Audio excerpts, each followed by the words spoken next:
할렐루야. 우리 옆가족과 인사합시다. 예배가 우리를 살립니다.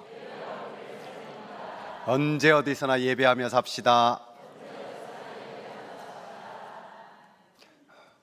얼마 전 권사님들이 야유회를 전라남도 신안군 증도에 다녀오셨습니다. 저는 우리 성도님들이 증도에 한번 꼭 가보시기를 권합니다.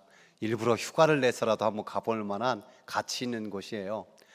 그곳에는 순교자 문준경 전도사님의 아름다운 섬김, 전도 역사가 있어서 큰 은혜 받고요. 또 12사도교회라고 12제자의 이름을 붙인 교회들이 12개 이렇게 있어서 쭉 한번 돌아보기 참 은혜가 됩니다. 그리고 증도에 가면은 꼭 거의 들리는 곳이 하나 있는데 태평염전이에요. 우리나라에서 가장 큰 염전이고 역사가 70년 이상 돼가지고 국가 등록 문화유산으로 되어 있습니다. 근데 최근에 그 국가 문화 등록 유산을 반납하는 것을 태평염전에서 했습니다. 이유가 있는데요. 이 태평염전이 어마어마하게 넓기 때문에 오래전부터 이 분양을 해가지고 사업자들이 임대해서 그 일을 각각 감당했는데 그중 한 사업자가 지적 장애인을 37년이나 노예처럼 부려먹은 사건이 생겼습니다. 그래서 염전노예라고 해서 많은 사람들의 공분을 일으켰는데요. 그 사건에 이 태평염전은 직접적인 그런 혐의는 없었지만은 그럼에도 불구하고 도덕적 책임으로 국가 등록 문화유산을 반납합니다라는 그런 거였어요.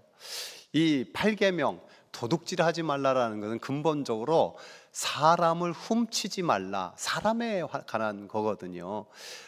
그렇지만은 이 노예제도가 있었을 때 특별히 이 사람을 납치하거나 인신매매 또 도둑질 이거 엄격하게 금하고 있었는데요.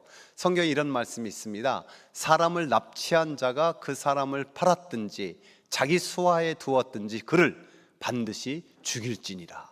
또 한 말씀 같이 한번 읽어봅시다. 사람이 자기 형제 곧 이스라엘 자손 중 한 사람을 유인하여 종으로 삼거나 판 것이 발견되면 그 유인한 자를 죽일지니 이같이 하여 너희 중에서 악을 제할지니라. 아멘. 사람을 납치하거나 그 종으로 삼지 말라라는 것은 노예제도가 있었던 당시에 노예제도 자체가 하나님 마음에 합당하지 않다라는 강력한 의미가 담겨져 있습니다. 사람을 노예로 삼는다는 것은 하나님의 형상으로 지음받은 사람의 자유, 그 가장 소중한 자유를 빼앗는 아주 엄격한 아주 엄한 죄가 되는 거예요. 노예무역으로 불을 쌓던 시절 그 영국에서 과감하게 윌리엄 윌버퍼스는 그 노예무역 폐지를 위해서 평생을 바쳤어요. 그래서 결국 그 노예무역 폐지를 이끌어냈지요. 또 여러분이 잘 아는 것처럼 에이브러함 링컨 노예 해방을 통해서 하나님 마음을 가장 기쁘게 해드리는 그런 사람이 되었어요. 이 제8계명 도둑질하지 말라라는 것은 사람에게 자유를 뺏기지 말라, 이 의미를 또 넘어서서 더 광범위하게 적용할 수 있습니다. 특별히 하나님께서 이것을 큰 죄로 여긴다는 것을 알아야 돼요. 출애굽한 이스라엘 백성들 그 광야를 지나 홍해를 가른 그런 놀라운 역사와 같이 요단을 건너잖아요. 그리고 첫 번째 맞이한 성이 여리고였어요. 그 견고한 여리고성 하나님은 가만히 서서 구원을 봐라, 너희들이 하루에 한 번씩 돌고 마지막 7째 날은 7바퀴 돌고 큰 소리로 와 하든지 뭐 할렐루야 하든지 외치면 와르르 무너지리라. 그대로 되는 것을 보았어요. 너무 감격했죠. 그리고 다음에 만나는 성이 아이성, 그 이름처럼 아이들만 가도 충분히 이길 것 같았어요. 그래가지고 3,000명 보냈는데 이게 웬일입니까? 대패하고 마른 거예요. 다 죽은 거예요.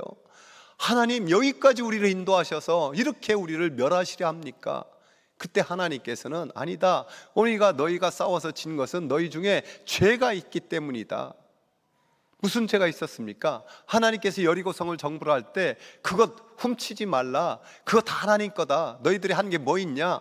그래서 모두가 하나님 것으로 들릴 것을 원했는데 아간이 그만 눈이 돌아가서 그 좋은 외투, 금, 은을 훔쳐다가 자기 장막에 넣었던 거죠. 그 죄로 말미암아 이스라엘에 그런 패배가 일어났고 결국 아간과 그 가족들이 아골골짜기에서 심판을 받습니다. 이 십계명을 생각할 때 우리는 말씀 앞에서 미워하는 것이 살인이니까 나도 상당한 사람을 죽였구나, 이성을 보면서 음욕을 품는 것이 간음이다, 나도 여기서 자유롭지 못하겠구나, 그렇지만 나는 도둑질만큼은 안 하고 산다, 이렇게 자신할지도 모르겠어요. 그런데 정말 하나님의 말씀에 밝은 빛 앞에서 비춰봤을 때 그럴 수 있을까요? 도둑질 한 번도 안 한 사람이 과연 있을까요? 여러분, 우리가 무엇을 도둑질하는지 아십니까? 먼저 나 자신을 도둑질할 수 있어요. 아더벨이라고 하는 유명한 보석 도둑이 있었어요. 그 사람은 자기가 마음먹은 것은 반드시 훔치는 참 귀신 같은 그런 표현을 하잖아요. 그런 재주가 있었어요. 그런데 아무리 그래도 꼬리가 길면 잡힌다고 어느 날 총 3방 맞고 잡혀가지고 18년을 이 교도소 생활을 했습니다. 그리고 끝나서는 개과천선하여서 선량한 서민으로, 모범시민으로 잘 살고 있었죠. 재향군인의 회장도 하고 그랬다고 그래요. 그래서 그의 과거를 알고 있었던 기자가 한 번은 질문했어요. 아더베리 씨, 당신이 훔친 것 중에서 제일 큰 것이 무엇이었습니까? 그래서 한참 동안 생각한 그는 이런 대답을 했다고 해요. 납니다. 나 자신을 가장 많이 훔쳤습니다. 내게 주어진 그 고귀한 시간, 또 내 노력, 내 재능, 이 모든 것을 훔쳐서 나의 인생을 망가지게 만들었습니다. 여러분, 예수님께서 최후 심판 가운데 분명히 이처럼 자기 인생에 충성하지 못한 자들, 악하고 게으른 종이라고 책망하지 않습니까? 자신의 인생을 도둑질하지 말아서 주님 앞에 책망받지 않기를 바랍니다. 주님이 십자가 앞두고 마리아가 얼마나 귀한 헌신했습니까? 향유 옥합을 깨뜨려 그 바람에 적셨어요. 근데 그 모습 보고 많은 제자들이 흥분했어요. 특별히 가룟 유다가 이거 팔아서 가난한 사람에게 나눠주지, 이 무슨 낭비냐고. 그러나 성경은 그 가룟 유다의 중심을 이렇게 말씀하고 있습니다. 이렇게 말하면 가난한 자들을 생각함이 아니요, 그는 도둑이라 돈꾀를 맞고 거기 넣는 것을 훔쳐 가밀러라. 영광스러운 주님의 제자로 부름을 받았지만은 자기 인생을 도둑질하여서 가장 비참한 그 지옥의 12층 가장 밑바닥에 있는 그런 사람으로 전락하지 말았어요. 어떻게 보면 이런 인생 지금도 너무너무 많이 있지 않습니까? 우리는 자기의 것을 도둑질할 수도 있고요, 또 남의 것도 도둑질할 수 있는 거죠. 하나님이 생명의 가치를 보호하기 위해서 살인하지 말라고 하였고, 결혼과 가정의 가치를 지키기 위해서 간음하지 말라고 하였고, 또 도둑질에 대한 금지는 사유재산권에 대한 보호를 말씀하고 있는 거예요. 성경은 사유재산권을 인정한다는 것을 알아야 해요. 우리는 어떤 데가 강도질이나 도둑질이나 소매치기나 공금횡령 이런 거 해서 교도소 갔다 온 적 없습니다. 하지만 여러 가지 경우를 생각해 볼 수가 있어요. 제가 몇 가지 찾아왔는데, 첫 번째, 돈을 꾸고 갚지 않는 것. 악인은 꾸고 갚지 아니하니라고 성경은 말씀하고 있습니다.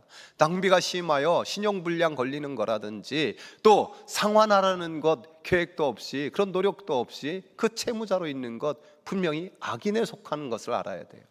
또한 경영주가 노동자의 정당한 보수를 지불하지 않는 것도 문제예요. 행함이 없는 믿음이 죽은 거다 하면서 성경은 이렇게 말씀하고 있습니다. 함께 읽어봅시다. 너희 밭에서 추수한 품꾼에게 주지 아니한 싹이 소리 지르며 그 추수한 자의 우는 소리가 만군의 주의 귀에 들렸느니라. 그 노동자의 그 부르짖는 소리, 하나님 귀에도 들린다는 거예요. 또한 근로자가 업무 시간에 딴짓하는 것도 문제예요. 업무 시간에 충실하게 일하는 것, 그 시간만큼은 고용주나 어떤 것과 이렇게 자기가 그 일을 합당하게, 진실하게 행하게 하는 거예요. 그러니까 이 일도 제대로 안 하면서 저는 성경 읽고 큐티합니다, 하나님이 뭐라고 하실까요? 어느 장로님 간증 중에 그런 표현 하더라고요. 저는 업무 시간에 교회 일하지 않습니다. 저는 존경한다고 생각해요. 또한 장사하는 사람들이 부당한 판매를 하는 것도 이게 도둑질이에요.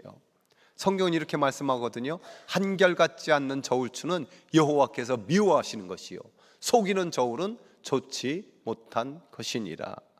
돈을 빌려주는 자가 지나치게 높은 이자 받는 것, 또 탈세나 도박이나 또 부실공사나 또는 컨닝하는 것, 이런 것도 하나님께서 과연 어떻게 보실까 우리는 생각해 봐야 됩니다. 더 많은 경우를 찾아볼 수 있는데 한 가지만 더 생각하면요, 사람의 마음도 도둑질할 수 있다는 걸 성경은 말씀하고 있어요. 사무엘하 15장에 보면은 다윗의 아들 압살롬의 반역 이야기가 나오고 있어요. 이 압살롬이 아버지의 왕위를 찬탈하기 위해서 행했던 일이 무엇입니까?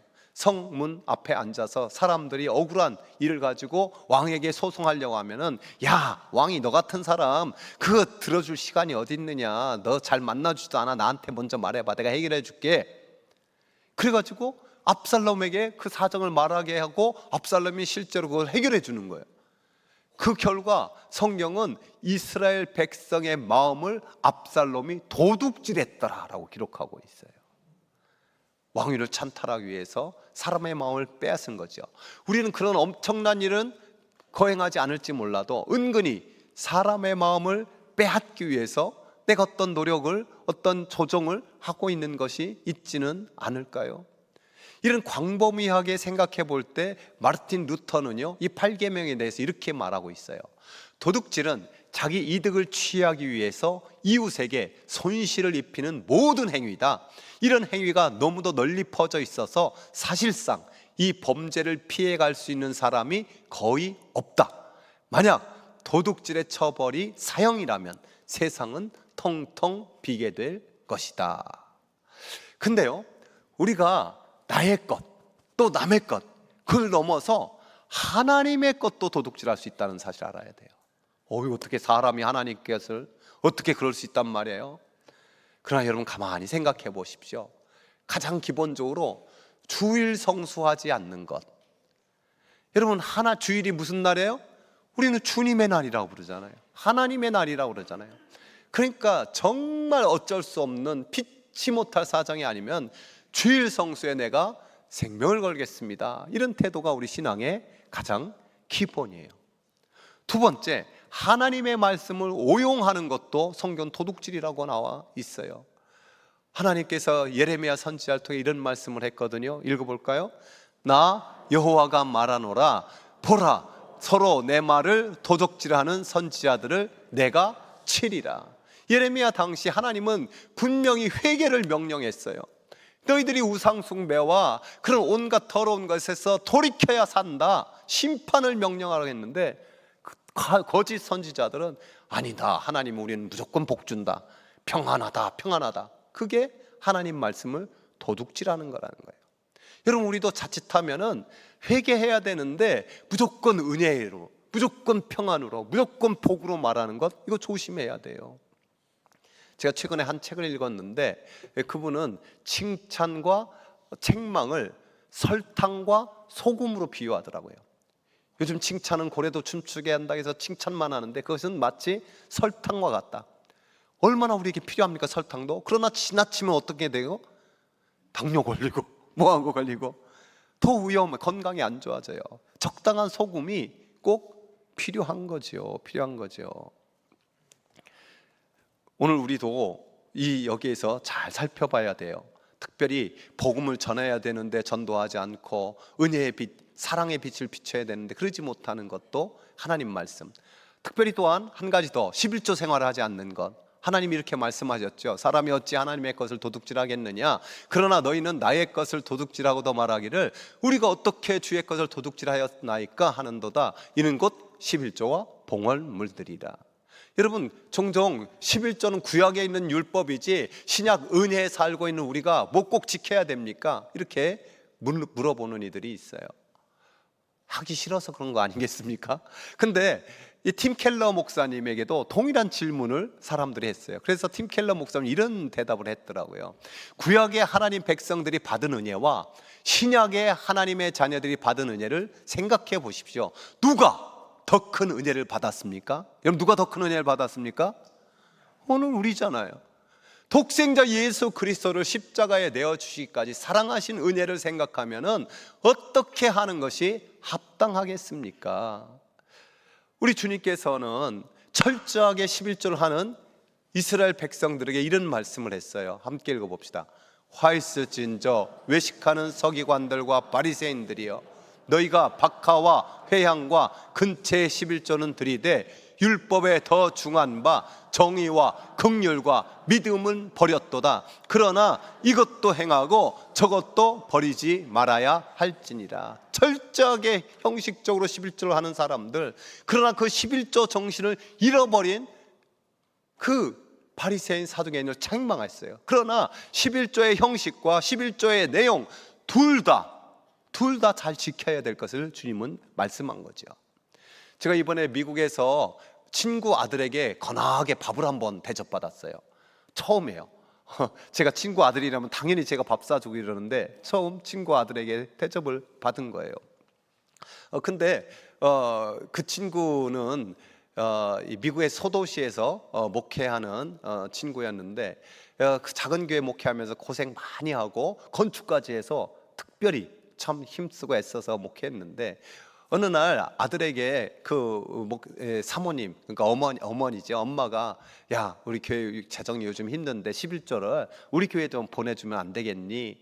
그랬더니 이 하랑인데 하랑이가 이렇게 갈등을 했어요. 왜냐하면 아버지가 평소 가르치기를 너 11조는 내가 은혜 받고 섬기는 교회에 꼭 해야 된다, 드려야 된다 이렇게 가르쳤거든요. 그러니까 어떻게 해야 되나. 지금 자기가 포닥하는 형편이었고 다른 아르바이트하고 이렇게 해가지고 그렇게 넉넉지 않은 형편이었는데, 근데 얼마 후부터 그렇게 11조가 이렇게 들어오더라는 거예요. 그래서 얘가 엄마 말 듣나 보다 했는데 한참 후에 알아보니까 얘가 본교회도 하고 아버지 교회도 하고 10에 2조를 드렸던 거예요. 근데 그 친구가 31살에 존 홉킨스 대학의 교수로 임명됐어요. 그래가지고 우리 아들이 사는 곳으로 이사 왔고, 그래서 같이 이 밥을 거나하게 먹을 수 있었어요. 왜냐면 초봉이 25만 불이더라고요. 이 불이 계산이 안 되는 분은 3억 5천만 원 정도 되는 거예요.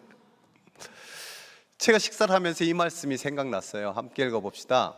너희는 온전한 11조를 창고에 들여 나의 집에 양식이 있게 하고 이것으로 나를 시험하여 내가 하늘 문을 열고 너희에게 복을 쌓을 것이 없도록 붙지 아니하나 보라.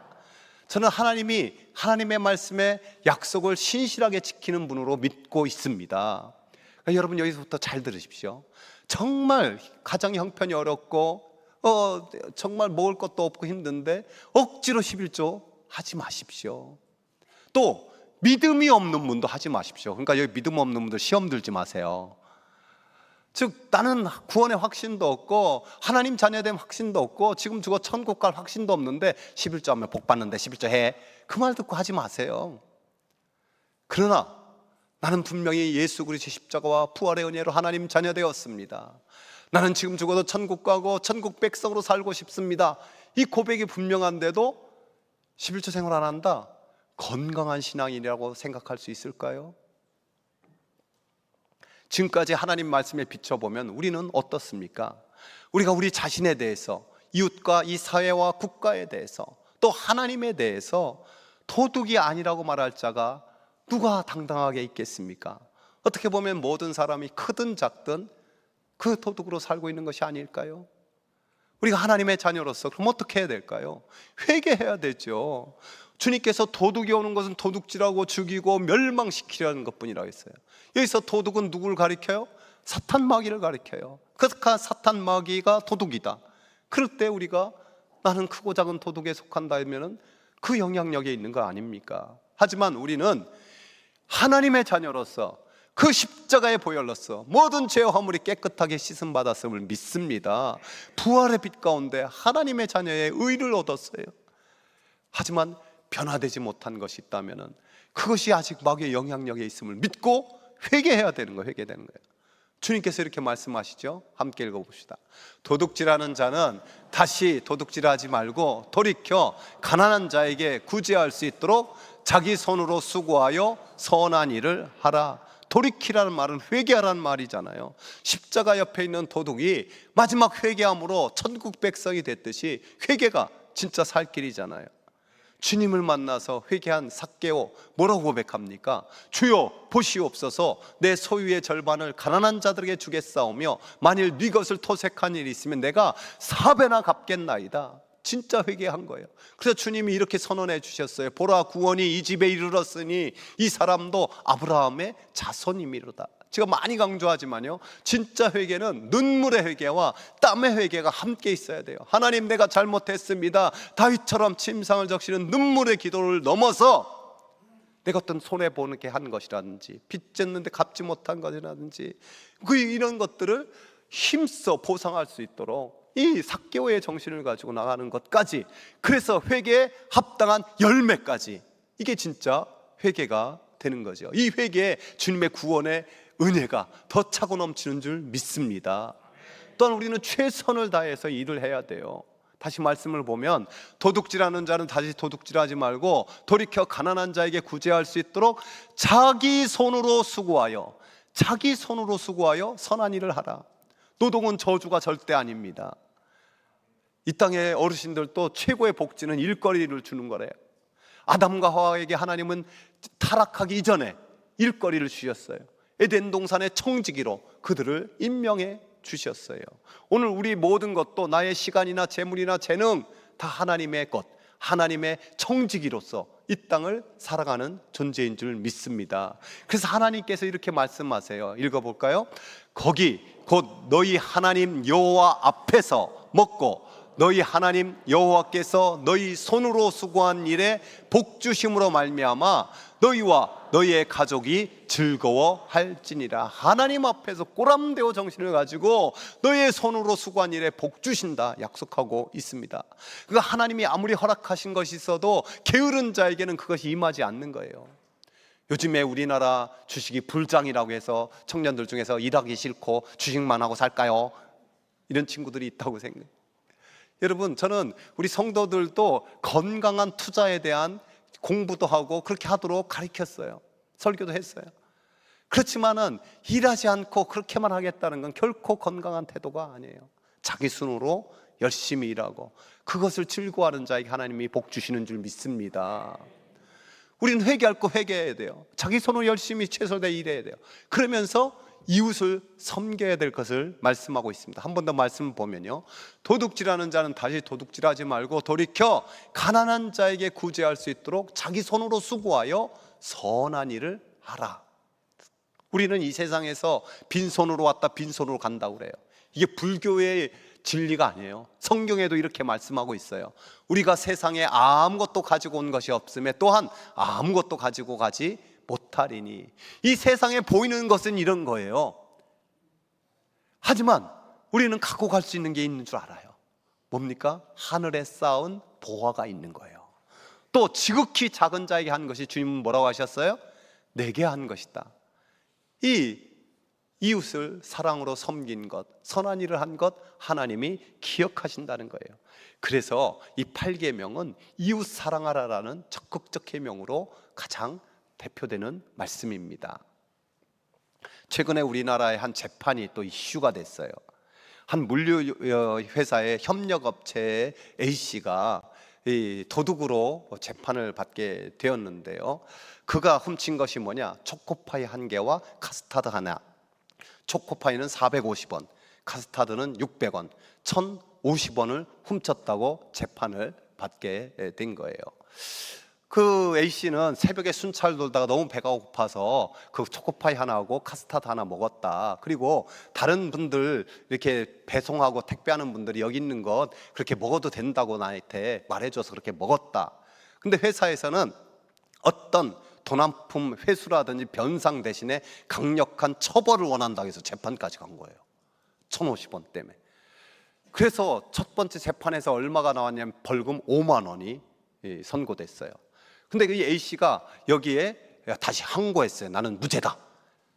그래가지고 그 항고심 때문에 이제 온 세상에 알려지게 된 거예요. 그래서 그 회사가 어떤 회사 아니냐 막 하게 되고, 회사의 또 사정은 어떤 노사 문제가 약간 걸려 있어서 이런 것을 소송하게 됐다고 그러고, 이 사람은 이것을 재판하기 위해서 변호사 비용으로 1,000만 원 썼대. 이 사건을 가지고 막 또 막 했는데, 많은 사람이 레미제라블을 생각나게 했다고 하더라고요. 잘 아는 소설이잖아요. 빵 하나 훔쳐 먹어가지고 19년이나 억울한 건 아니에요. 어쨌든 옥살이를 하게 되고, 나와서 그 분노를 사귀지 못하는데 하나님의 사랑의 화신인 신부님이 은초 때까지 가져가지 그랬냐, 그 은혜에 감격해서 정말 성자와 같은 삶으로 변화된 사건.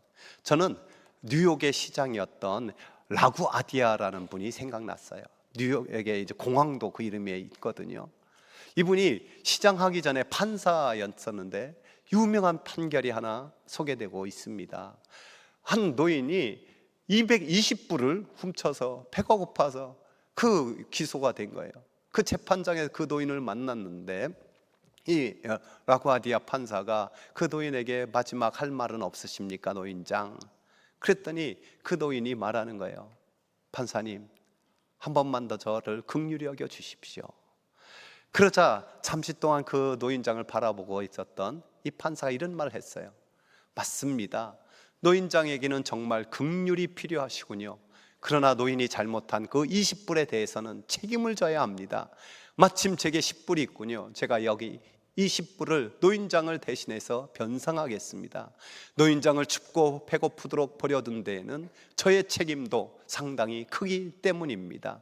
그렇다면 10불이 더 필요한데, 여기 계신 이 법정에 계신 방청하시는 여러분, 우리 사회와 여러분도 이 노인이 춥고 배고파 방황하도록, 그리고 도둑질하도록 버려둔데 공동 책임이 있지 않을까요? 이 노인을 위해 자유롭고 자발적으로 기부 좀 하시죠. 그래서 모자를 돌렸더니 충분히 변상하고도 그래도 여유 있게 어느 정도 가지고 이 노인이 재판장을 나갔다는 거예요. 하나님께서 말씀하셨습니다. 함께 읽어봅시다. 긍휼을 행하지 아니하는 자에게는 긍휼 없는 심판이 있으리라.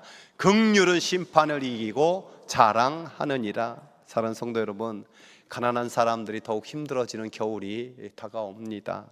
저희 여러분이 하나님의 자녀로서 긍휼을 베푸는 하나님의 청지기로서 이 땅을 살아가는 주의 자녀 되기를 주의 이름으로 축복합니다.